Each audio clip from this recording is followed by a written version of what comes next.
Imagine getting paid for just owning a stock. That's exactly what dividends are. A share of a company's profits paid out to shareholders. Whether you're just starting your investing journey or looking to optimize your current portfolio, this video will break down everything you need to know about dividends, what they are, how they work, and most importantly, how to build a dividend strategy that aligns with your financial goals.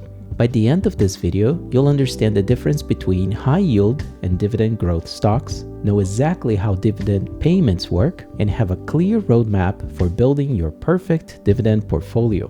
And by the way, guys, I've created a comprehensive dividend investing cheat sheet with all the key terms and concepts we're going to be covering today. If you'd like to study this at your own pace and find the next best dividend stock or ETF opportunity, just click the link down below. It's completely free and it might save you from making some costly mistakes in your dividend journey. So without any further ado, let's get started. First and foremost, what exactly are dividends? Simply put, dividends are payments companies make to their shareholders, essentially sharing a portion of their profits with the people who own their stock. Think of it this way. When you buy shares of a company, you become a partial owner of that business. And as an owner, you're entitled to a share of the profits. Companies can use the profits in different ways. They can reinvest in the business, they can pay down debt, they can buy back shares, or in the case that we're talking in this video, distributing cash directly to shareholders through dividends. Now, not all companies pay dividends. Young, high-growth companies like Tesla or many other tech startups typically reinvest all of their profits back into the business to fuel expansion. On the other hand, more established companies with stable cash flows, Coca-Cola, Johnson & Johnson, or utility companies, often pay regular dividends. So let's look at some real examples. Apple, ticker symbol AAPL, pays dividends, but at a relatively low yield since they're still growing and investing in new products. Realty Income, a real estate investment trust or a REIT, pays a much higher dividend because its business model is focused on generating steady rental income. Nvidia, despite being highly profitable, doesn't pay a dividend because they're reinvesting in AI and chip technology. The percentage you see listed here as dividend yield represents the annual dividend payment divided by the current stock price. So for example, a $100 stock with a 4% yield would pay you $4 per share per year. Now let's talk about how dividends actually work, including some important dates that you need to know. There are 4 key dates in the dividend process. The first one is called the declaration date. This is when a company announces that it will pay a dividend, including the amount and the upcoming dates. The second one is called the ex-dividend date or the X date. This is the most critical date for investors. If you buy a stock before the ex-dividend date, you'll receive the upcoming dividend. If you buy it on or after the ex-dividend date, the seller actually gets the dividend. Then we have the record date, which is usually 1 business day after the ex-dividend date. This is when the company checks its records, see who owns shares, and is then entitled to receive dividends. Finally, we have the payment date. This is when the money actually hits your account. So let's look at a real example. Procter & Gamble declared a quarterly dividend of $1 per share on July 12, 2024. The ex-dividend date was July 19th, and the record date was July 20th, and the payment date then was August 15th. So I hope this gives you a clear example of all these 4 dates.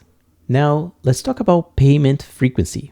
Most US companies pay dividends quarterly, every 3 months. But there are exceptions. Some stocks, especially REITs, like Realty Income, ticker O, or Stag Industrial, ticker STAG, pay monthly dividends. This can be great for investors who want more frequent income. Some foreign companies pay semi-annually or even annually, and some companies pay special one-time dividends when they have excess cash. For retirement planning, knowing this payment schedule is crucial. If you need monthly income in retirement, you might structure your portfolio with different stocks, paying in different months to create a steady cash flow. Now for one of the most important concepts in dividend investing, the difference between high yield and dividend growth stocks. Many new investors make the mistake of just chasing the highest dividend yield, but that can be a dangerous strategy. Let's understand why. First, let's look at high yield dividend stocks. They typically yield 4% or higher. They often have slower growing companies. They may include REITs, MLPs, utilities, and some financial stocks. They can also provide immediate income. Now let's look at dividend growth stocks. They have usually a lower current yield, often from 1 to 3%. They also offer consistently increased dividend amount each year. They are often industry leaders with strong competitive advantages, and usually they have better long-term returns in many cases. So let's look at a real example to show why dividend growth can be so powerful versus high-yield dividend stocks. Verizon has consistently offered a high dividend yield, ranging from about 4% to nearly 7% over the past decade, which looks very attractive up front. Microsoft has maintained a much lower yield, typically between 0.7% and 2.5%, but has consistently grown its dividend by about 10% every year. Now look what happened over the past decade. A $10,000 investment in Verizon in 2015 would have given you about $479 in annual dividend income to start, at the 4.79% yield. Today, that same investment would be giving you around $668 in annual income at the 6.68% yield, but your initial investment would have declined in value. A $10,000 investment in Microsoft in 2015 would have started with only about $233 in annual dividend income at the 2.33% yield. But thanks to Microsoft's consistent average 10% annual dividend increases, today that same investment would be generating about $308 in annual dividend income, while your initial $10,000 would have grown to over $80,000 due to Microsoft's tremendous stock appreciation. This demonstrates the power of dividend growth combined with stock appreciation. Sometimes the best dividend stocks aren't the ones with the highest current yield, but those who can grow their dividends substantially over time. For reliable dividend growth, many investors look at the dividend aristocrats, which is the section of the S&P 500 companies that have increased their dividends for at least 25 consecutive years. Companies like Procter & Gamble,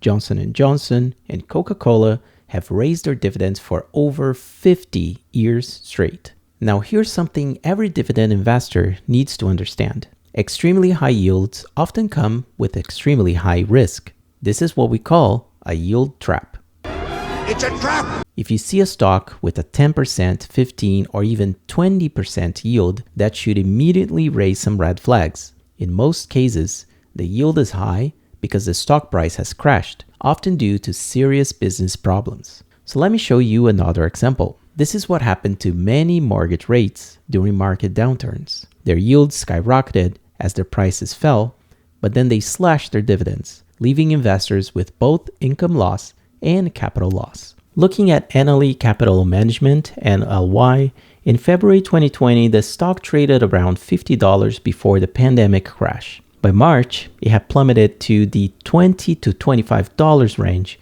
causing its yield to spike way above 15%. In May 2020, NLE cut its quarterly dividend from 25 cents to 22 cents. Investors attracted by the high yield suffered both a significant share price collapse and reduced income. Today, the stock trades around $18 to $19, representing a 60 to 65% capital loss from the February 2020 levels. This is a classic yield trap scenario. The apparently attractive high yield was actually a warning sign of trouble ahead, not an opportunity. So the question is, how do you assess if a dividend is safe? And here are a few key metrics. The first thing you want to see is the payout ratio. It's the percentage of profits paid as dividends. For most companies, anything below 60% is generally safe. For rates below 90% of FFO, which means funds from operations, is preferred. Next, the dividend coverage ratio. How many times the company could pay its dividend from earnings? Here, higher is better. 1.5 times or greater is generally good.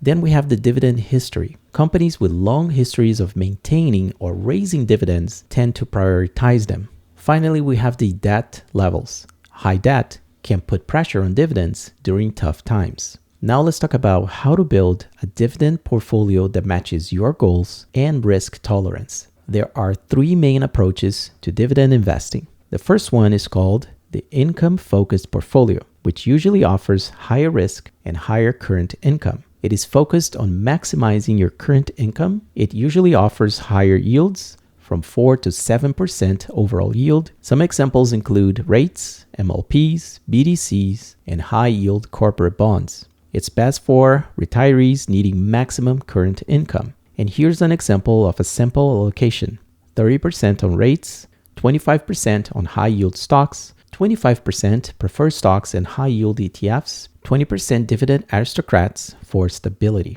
Then we have the balanced dividend portfolio, which generally offers moderate risk with moderate growth and income. It balances current income with growth. It has usually a medium yield from 3 to 4% overall. Some examples include blue chip dividend payers, some rates, some quality mid-caps. It is best for near retirees or diversification-focused investors. And a simple allocation could be 40% dividend aristocrats, 30% dividend growth stocks, 20% on rates for higher income, and 10% high yield options. Finally, we have the dividend growth portfolio, which usually offers lower risk, lower current income, but higher future income. It's focused on companies consistently raising dividends. It has a lower initial yield from 1 to 3% overall. It's best for younger investors with long time horizons. And the sample allocation is 60% dividend growth champions, 25% rising dividend stars,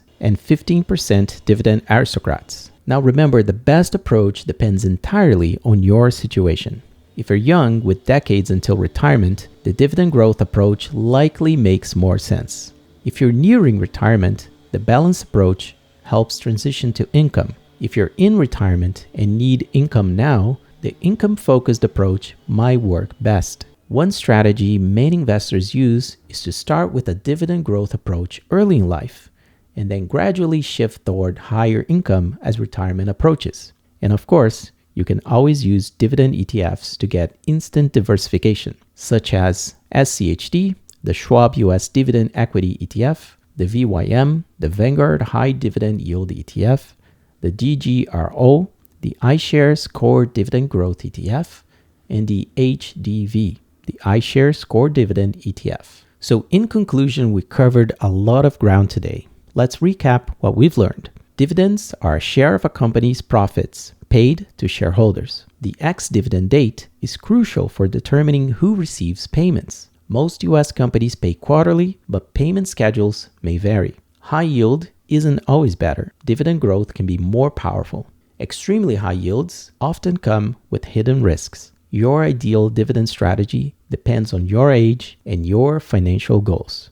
Now, if you found all of this helpful, please hit the like button and subscribe for more dividend investing content. In the next upcoming videos, we're going to dive deeper into specific dividend stocks, some tax considerations for dividend investors, and strategies for maximizing your dividend income. Also, drop a comment below with any questions or topics you'd like me to cover in future videos. Thank you so much for watching, and I'll see you on the next one.